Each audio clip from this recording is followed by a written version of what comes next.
All right, welcome back, Mimi and Poppy's place. So today we are extracting honey. So we've already gone out there. We've gotten majority of the of the supers of the honey supers. We still have some out there. It was extremely hot getting them. We couldn't get all of them because I was trying to do it all in just one load.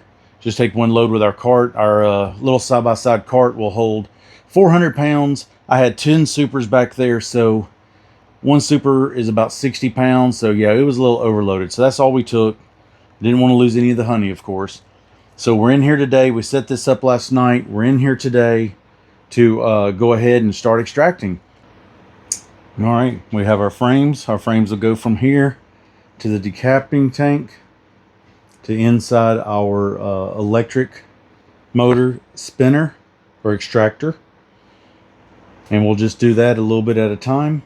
Once we get an empty box, the empty box will go over there and we'll put the empty frames over there. Then we'll go put those back on the hives.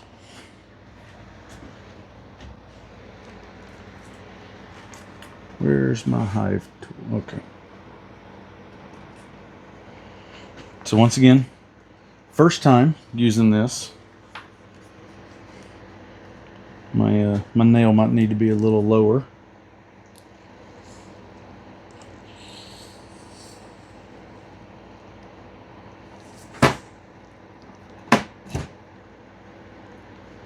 I think my nail was just pushed out, I'm not sure.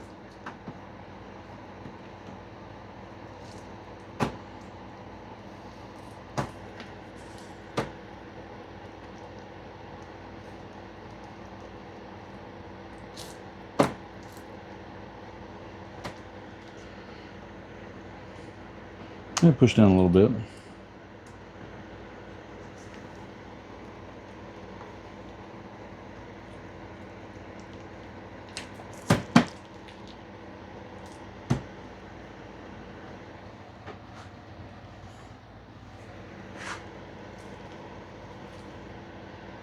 Doesn't seem to be. Oh. I was wondering why it would seem so hard, but there's some just some accumulated hard wax on the bottom of the frame.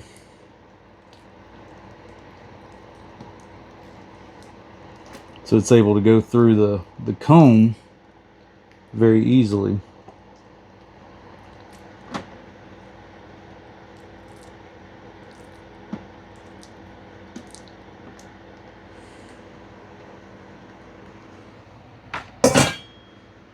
But it's this right here, this hard portion right here on the edge of the frame, it was having a hard time getting through. I need to get my tools.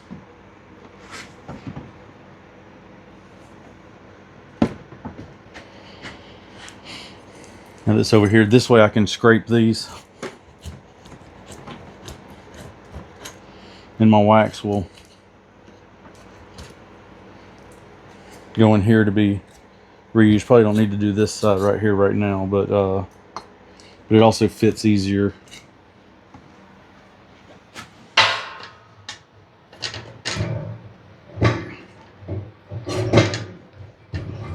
In my extractor, if there's a lot of burr comb on it, sometimes it's a little hard.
And for this,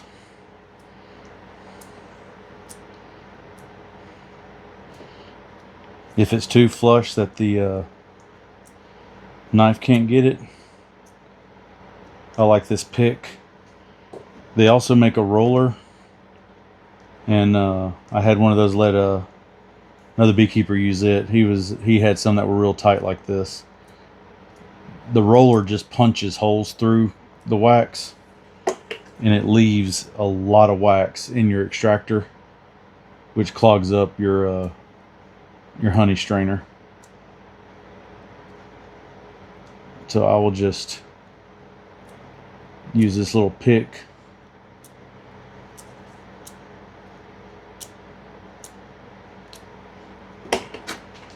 and clean it.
All right.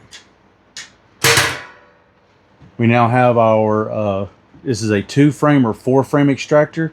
It can just be 2 medium frames. It could be 2 large frames.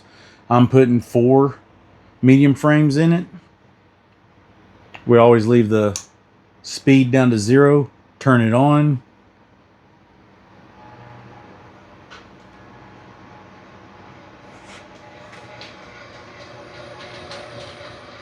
And then I'll slowly increase it.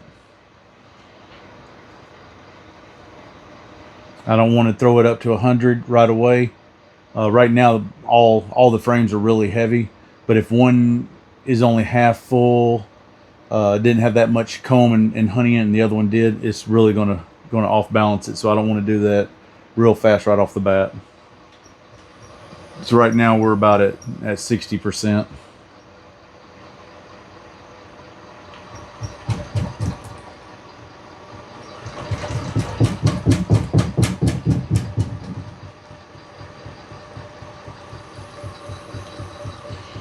Looks like 90% is going to hold without it walking, and we'll just leave it there for several minutes. All right, we'll come back later. All right, so we've already ran these frames. We've stopped it, took them out, spun them around. This one doesn't extract the honey from both sides at the same time, so we go for half of the rack, and then we turn around and we spin it around and we do it again. About 2-3 minutes on each side.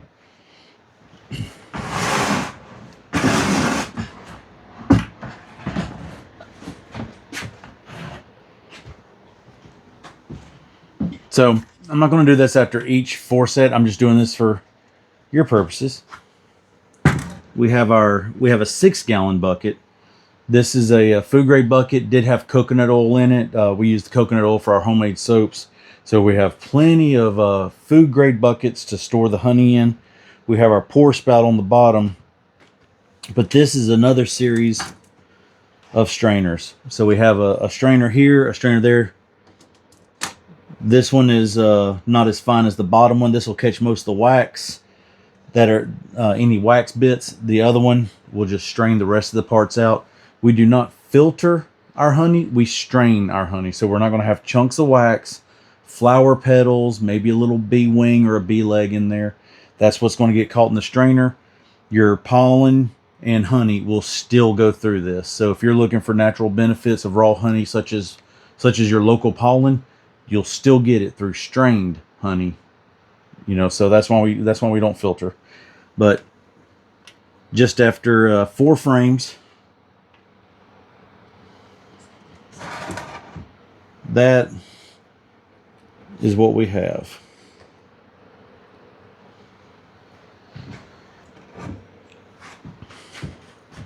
There's a large lip here, so there's probably about 2 fingers deep honey in here.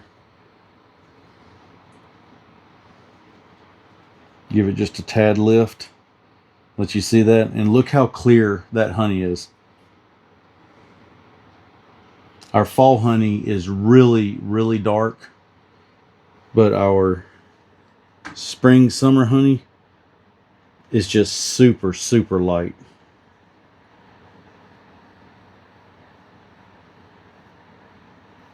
Perfect for biscuits. There now, after maybe, I don't know, a minute and a half, couple minutes. Let's see if you can hear it.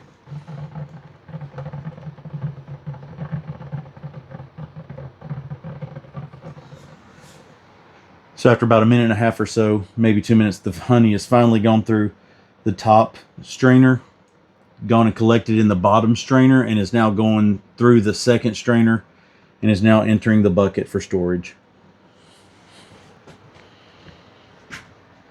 All right, so we're not going to film all of this because we still have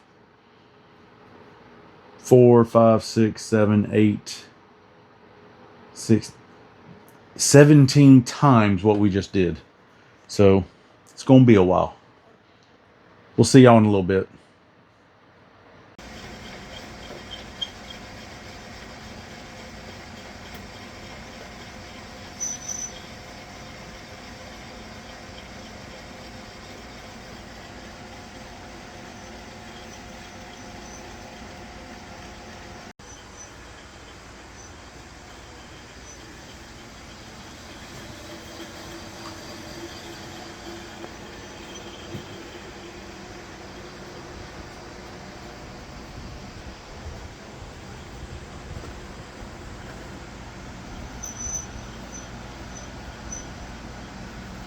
We've been in here for several hours. Our new homemade box is working fantastically. It's a bit heavy, but maybe you can see in there. And that's all cappings. It's doing great. We still have 4.5 supers sitting over here that we need to do.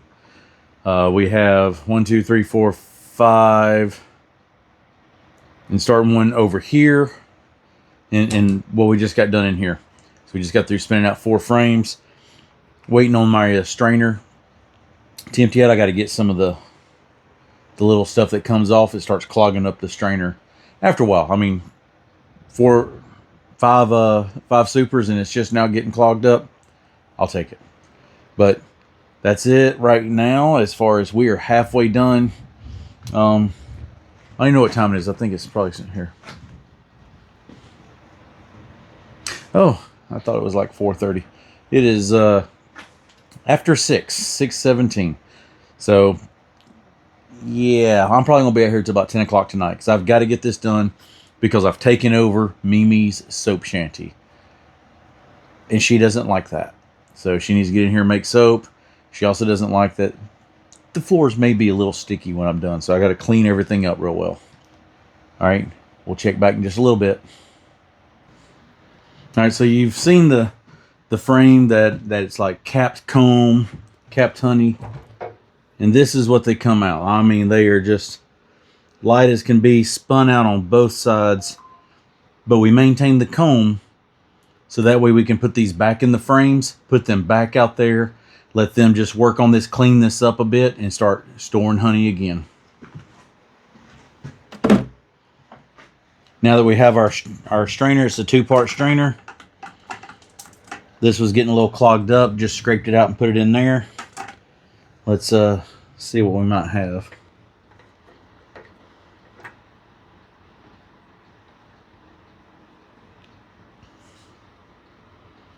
Oh yeah.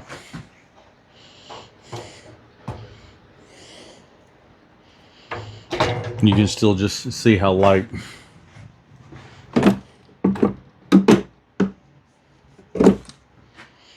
Normally we would put these outside and just let the bees clean them up, and then we would stow them.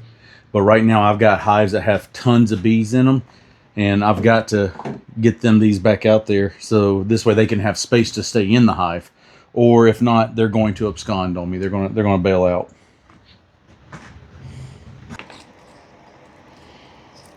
Now I will say some people do not like plastic frames. Some they just loathe these plastic frames, and I liked them because they were very inexpensive at the time. I could buy cases of them, like a case of 40 of them or whatnot. I think Amazon had a little special going on, and I think these were actual Man Lake frames, but they were I want to say like 40 of them. Was it 40 of them for 50 bucks? 60 bucks, something like that. I mean, it was insane cheap. I should have got more. But then again, I'm understanding why people don't like these plastic frames. Because with my post here, I took the nail out. The nail was sliding out. And I put a screw in here. With a wooden frame, I can just set up and hold on to it a lot better.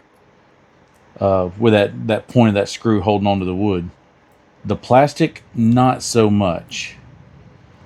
So, got to worry about it sliding off. Additionally, the plastic is a little weaker if you've got some frames that are stuck together and you try to get the tool, the pry bar, the one I call a J hook. You can actually break and crush down. I don't think any of these have it. Crush down some of these, so you got to be careful with that. With the wooden ones, the wooden ones are a lot more forgiving.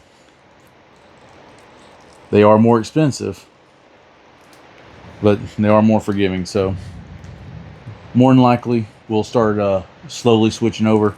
I've got a bunch of these in use right now, and they're going to stay in use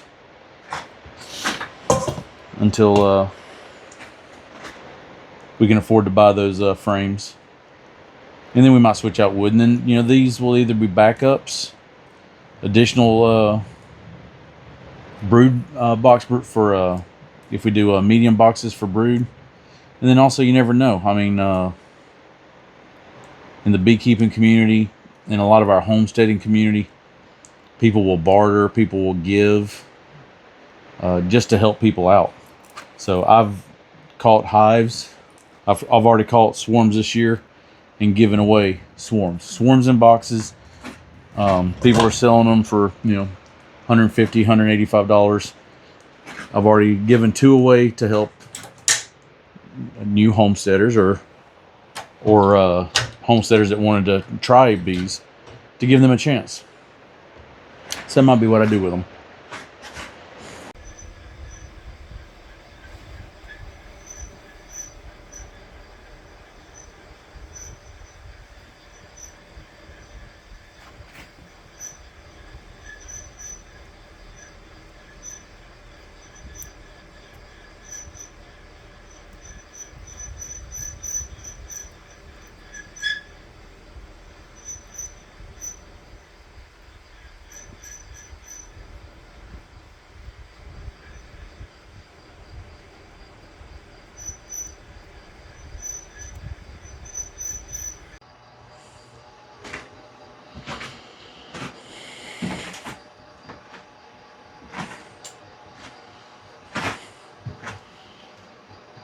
All right, well, that is it.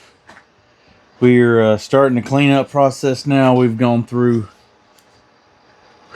10 supers of honey. We had 9 frames in each one. So that's all of our cappings. That is pretty doggone heavy in itself. But that's just the cappings and honey. We took our bar out. So all I'm going to do, I cleaned the edge up a little bit. All I'm going to do for tonight is just seal this up and continue to let that honey drain down into there. We're on our last frames right now. You can see we're still draining some honey. This bucket will be close to topped off. So we'll almost have that 5-gallon bucket done. And we have some other buckets over here. So we've total